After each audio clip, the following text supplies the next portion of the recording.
এই ছবিটি একটি গভীর বাস্তবতা তুলে ধরে, সারা দেশ জুড়ে চলমান বিদ্যুৎ সংকটের কষ্ট ও ভোগান্তি। অন্ধকারে ঢেকে থাকা একটি জনবহুল এলাকার রাতের দৃশ্য। চারপাশে ঘন কালো আকাশ, মাঝে মাঝে বিদ্যুতের ঝলকানি হলেও ঘরে নেই কোনো আলো। পুরো এলাকা জুড়ে যেন নেমে এসেছে এক অচল অবস্থা। ঘরের বারান্দায় বসে আছে একটি পরিবার, একজন বৃদ্ধ মাথায় হাত দিয়ে চিন্তিত। পাশে এক মা হাত পাখা দিয়ে গরম থেকে বাঁচার চেষ্টা করছেন, আর একটি শিশু মোমবাতির ক্ষীণ আলোয় চুপচাপ বসে আছে।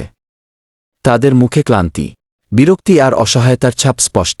নিচের রাস্তায় দেখা যাচ্ছে কেউ কেরোসিন ল্যাম্প জ্বালিয়ে ছোট দোকান চালাচ্ছে, কেউ অন্ধকারে বসে গল্প করছে, আবার কেউ হাত পাখা দিয়ে নিজেকে বাতাস করছে। বৈদ্যুতিক তারগুলো ঝুলে আছে, কিন্তু তাতে কোনো প্রাণ নেই। দূরে একটি ব্যানারে লেখা লোডশেডিং, বিদ্যুৎ নেই, যা পুরো পরিস্থিতির প্রতিচ্ছবি হয়ে দাঁড়িয়েছে।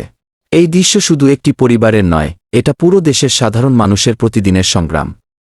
গরম, অন্ধকার, কাজের ব্যাঘাত, শিশুদের পড়াশোনার সমস্যা, সব মিলিয়ে বিদ্যুৎ সংকট যেন মানুষের জীবনে এক নীরব দুর্ভোগ হয়ে দাঁড়িয়েছে।